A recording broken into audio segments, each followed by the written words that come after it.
আমি যখন নির্বাচনী প্রচারে যাচ্ছি তার ভগবান গোড়ায় আগের দিন হরিয়ার পাড়ায় তরুণ যুবক আমার মা এবং টাকা মুড়ে কেউ 200 টাকা কেউ 500 টাকা কেউ 1000 টাকা বলছে আপনি রাখুন টাকা নির্বাচনে খরচে রাখবেন। হরিয়ার পাড়ায় একজন মহিলা ছিল, তার অবস্থা দেখে বললাম আপনি কেন দিচ্ছেন? আমার পাশে যাচ্ছে সে হলো ও বাড়িতে মুরগি পোষে, দেশি মুরগির ডিম বেচে পয়সা জমা করে দিয়ে আপনাকে নির্বাচনে অনেক টাকা দিয়েছে। আমি গর্বিত, লাল ঝান্ডা আন্দোলনের সৈনিক হিসেবে গর্বিত।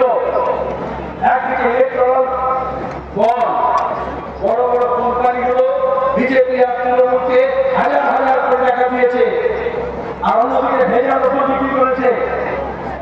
যে ওষুধ মানুষে খাবে না সে ওষুধ খাইয়েছে, রোগ আরো বেড়েছে, বিদ্যুতের দাম 3 গুণ বেড়েছে, বিদ্যুৎ কোম্পানি হয়েছে।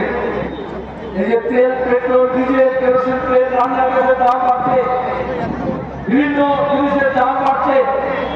আবার অন্যদিকে সরকারি যা জিনিস গড়ে উঠছে তার ঠিকঠাক বার্তা পেয়েছে, তার বিনিময়ে ভোট দিয়েছে। সেই টাকা নিয়ে ওরা পরিমাণ দেখাচ্ছে, অর্থাৎ আপনারা এসছে নিজের উৎসাহে। নির্বাচনী প্রচারের শেষ লগ্ন 7 তারিখে এই পর্যায়ে ভোট। যতদিন এগোচ্ছে গোটা দেশে বিজেপির হাওয়া পাতলা হচ্ছে। আমরা গত 2 বছর ধরে কথা বলেছিলাম, আমরা বলেছিলাম বিজেপি বিরোধী সমস্ত শক্তিকে এক কাজে করতে হবে, কারণ বেকারি সবচেয়ে বেশি বেড়েছে, পূজা সবচেয়ে বেশি বেড়েছে। আর সেই জন্য সবাইকে ডাক দিয়েছিলাম। আজকে দাঁড়িয়ে কংগ্রেস আমরা এখানে 42টা আসনে আসন সমঝোতা করে লড়ছি।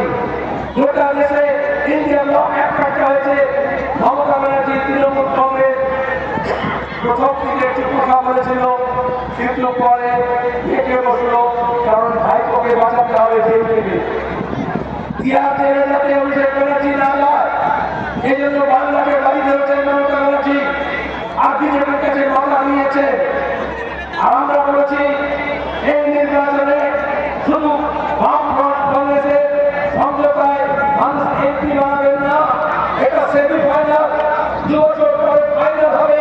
2026-এ মমতা ব্যানার্জিকে ওই 94 তলা থেকে টেনে হিঁচড়ে যাবে, জেলে পাঠাতে হবে।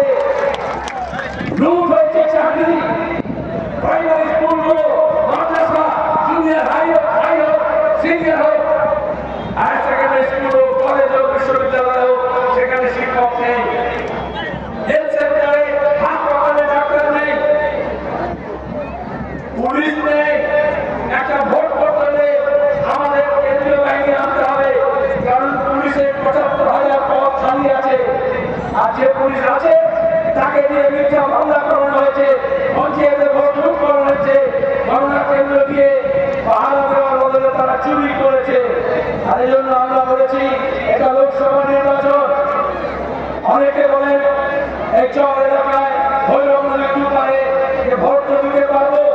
আমরা বলেছি এই নির্বাচন পার্লামেন্টের নির্বাচন, কোনো ভোট লুট হতে দেব না, কোনো গুন্ডামি বক্তানি গোয়াবাজি হবে না।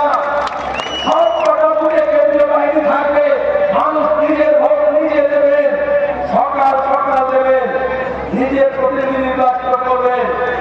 অনেক মানুষ অপেক্ষা করছেন 10-12 বছর পর এই প্রথম ভোট দেবেন। আমরা শান্তি চাই, এই জন্য ভোটটা শান্তিতে হোক। আমরা মানুষের অধিকার প্রতিষ্ঠা করতে চাই, এই জন্য আমরা ইলেকশন কমিশনকে বলেছি সুষ্ঠু এবং অবাধ আর শান্তিপূর্ণ নির্বাচন করতে হবে। এখানে দাঁড়িয়ে বেকার ছেলে মেয়েরা ঠিক কথা শুনেছে, আমাদের রাজ্যে কাজ নেই, ভিন রাজ্যে গিয়ে ছেলে মেয়েদের কাজ করতে হয়। পরিযায়ী শ্রমিক হিসেবে কালে কালে কাজ হবে না, তাদের দক্ষতা আমাদের বুদ্ধিকে ব্যবহার করে আমাদের এখানে কলকারখানা গড়ে তুলতে হবে। দেশ ভাগের পরে মুর্শিদাবাদ একটা কিনারায় চলে এসছে। এই জলঙ্গি, এই রানীনগর, এই সব এলাকা গরিবপুর এগুলো হচ্ছে কিনারায় পড়ে গেছে। একসময় মুর্শিদাবাদ কেন্দ্রে ছিল বাংলা, বিহার, উড়িষ্যা। এই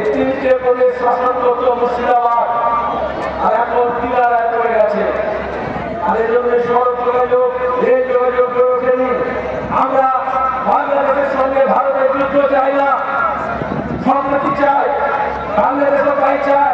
আমরা চাই পার্লামেন্টে সরকারের ভূমিকা হবে, যেখানে দুই দেশের মধ্যে সমঝোতা হবে এবং তার ফল আমরা পাবো।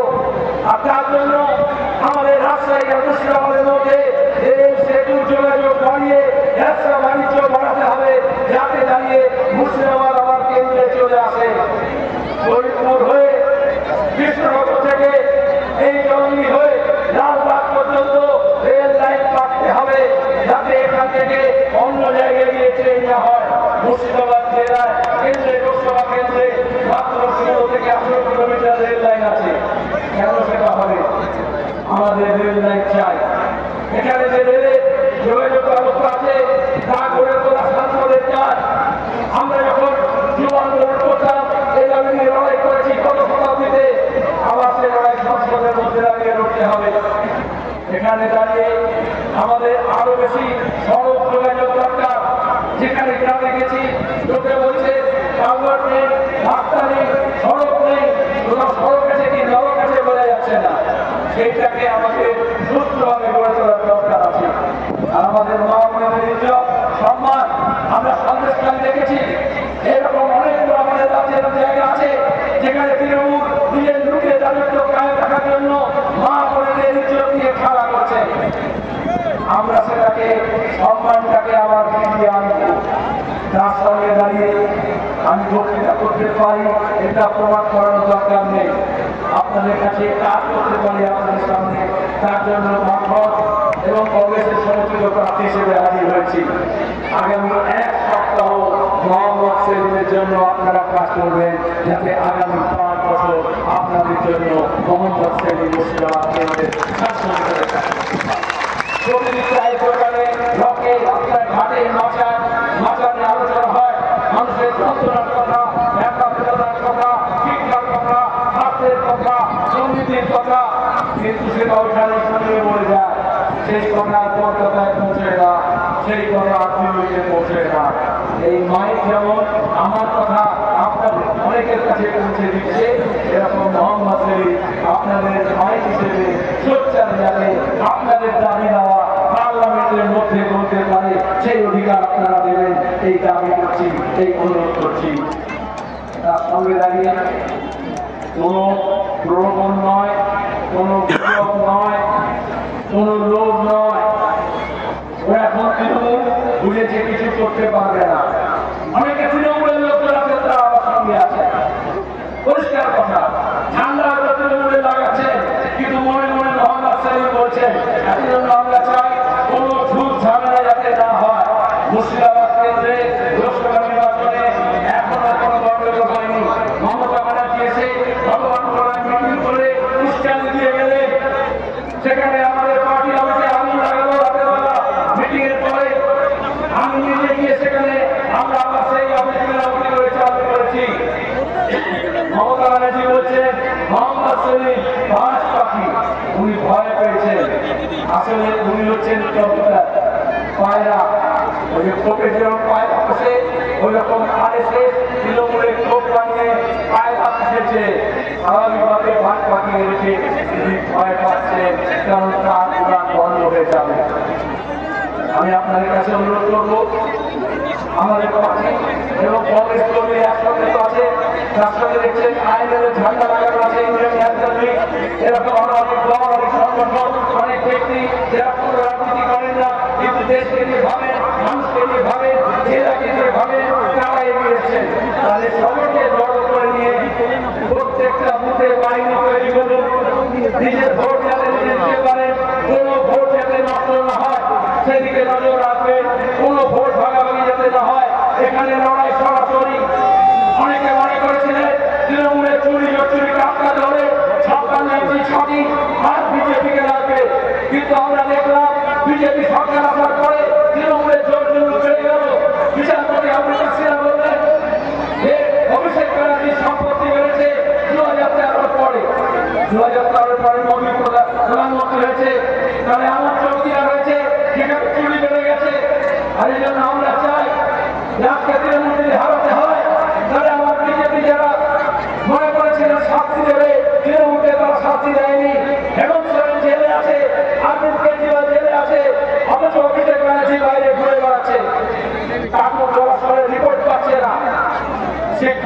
বছরের জমিতে 25,000 ছেলেমেয়ের ভবিষ্যৎ নিয়ে ছিনিমিনি খেলেছেন। আমাদের স্কুলগুলোতে শিক্ষক নেই, সড়কে ছুটি পড়ে যখন স্কুল খুলবে তখন কি অবস্থা হবে? একইভাবে প্রধান সার্ভিস কমিশনেও দুর্নীতি হয়েছে, যেমন স্কুল সার্ভিস কমিশন হয়েছে।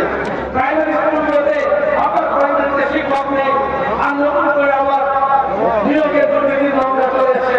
সেই জন্য দুর্নীতির বিরুদ্ধে লড়াই, যেমন ঘরের টাকা নিয়ে, যেমন খাবারের টাকা নিয়ে, যেমন 100 দিনের কাজে নিয়ে, যেমন বার্ধক্য ভাতা নিয়ে, বিধবা ভাতা নিয়ে, সংখ্যালঘুদের অস্বীকার করতে এসসি/এসটিদের হকের কথা নিয়ে আমাদের লড়াই করতে হবে, নিজের হক আদায় করতে হবে। যে টাকা মারছে সেটা বলছে না, আর মেয়েদের বলছে লক্ষ্মীর ভান্ডার দিচ্ছি। কার টাকা কাকে দিচ্ছে? তৃণমূলের বাপের টাকা, আমরা টাকা দিই, আপনারা টাকা দেয়, জিএসটি আদায় হয়, যখন যা কেনেন, যা খান, যা করেন সেই ট্যাক্স দিতে হয়। আপনার 9% মোদি নেয়, 9% দিল্লি নেয়। আর বলার সময় বলে আয়ুষ্মান ভারত, স্বাস্থ্যসাথী, কন্যাশ্রী এসব না করেন, সুভাষ করে টাকা কামাচ্ছেন আর কিছু ছিটকে করে টাকা দিচ্ছেন। আমরা বলেছি মোদী সরকারকে সরিয়ে বামফ্রন্টের সমর্থনে ধর্মনিরপেক্ষ সরকার তৈরি হবে। তারা যেমন 100 দিনের আইন নিয়েছিল কাজে, আমরা তাকে 200 দিনের করবো। যত মজুরি আছে তা দ্বিগুণ করবো। এই লক্ষ্মী ভান্ডারের মতো স্কিম, বার্ধক্য ভাতা, অন্যান্য সমস্ত যা ভাতা আছে সেগুলোতে চুরি বন্ধ করবো। চুরি বন্ধ করলে এখন যে টাকা পাচ্ছে তার দ্বিগুণ টাকা পাবে। এখন যারা পাচ্ছে না, বারবার করে সরকারে গিয়ে দরখাস্ত দিচ্ছে, কিন্তু নাম শুনতে পাচ্ছে না, তাদেরকে কারো দুয়ারে যেতে হবে না। তাদের ভাতা, তাদের হক টাকা পাবে, তার ব্যবস্থা আমরা করবো। আপনাদের কাছে অনুরোধ, আগামী কয়েকদিন আপনারা প্রত্যেকজন 10 জনকে বলবেন, 10 টাকা দেবেন। আর 10 লোকে নির্বাচন করে তাহলে 100 জন হয়, এবং এই 7 দিনে আমাদের কথা ছড়িয়ে যাবে। সবাই বলছে গোটা রাজ্য মুর্শিদাবাদে নতুন রাজনৈতিক আবহাওয়া তৈরি হয়েছে। এই মুর্শিদাবাদ বাংলার রাজনীতির ভবিষ্যৎ ঠিক করবে। এই মুর্শিদাবাদ তার ঐতিহ্য ফিরে পাবে, তার সংস্কৃতির ঐতিহ্য ফিরে পাবে, তার সংস্কৃতি ফিরে পাবে। আর নিজেদের রাজত্ব শেষ করে দিয়ে বাংলায় নতুন অবস্থা তৈরি করবে, তার শপথ আমরা নিচ্ছি। যারা বহরমপুরে আদিবাবুকে ভোট দেবেন, জঙ্গিপুরে কালকে রাজনীতি করলাম আমরা, আদিবাবু ছিলেন, ওখানে বকুলের পক্ষে বিশাল সমাবেশ হলো, ভগবান করলাম। সেখানেও দেখছেন খবরে কাগজগুলো বলছে ভিড় উপচে পড়ছে। আর আজকে এখানে এমন অবস্থা হলো, আমার গাড়ি মিটিংয়ে ঢুকতে পারছে না। আমাকে লোকজন বলছে ভেতরে যাওয়ার জন্য নেই, ভেতরে যাওয়ার উপায় নেই। তারপর আমি অনেক রাস্তা হেঁটে আপনার এখানে এসে পৌঁছে না। কিন্তু এই মিটিংয়ে ভোট হবে না, ভোট দিতে হবে আর ভোট করাতে হবে। আমাদের জওয়ান ছেলেদেরকে বলছি, মেয়েদেরকে বলছি, আপনারা বাহিনী তৈরি করুন। সকাল সকাল প্রত্যেকটা বুথে 3 নম্বর বোতাম দিতে, যাতে ভোট পড়ে। এমন ভাবে 3 নম্বরে বোতামে ভোট পড়ে যাতে দাঁড়িয়ে দিল্লিরও টনক নড়বে আর নবান্নরও টনক নড়বে।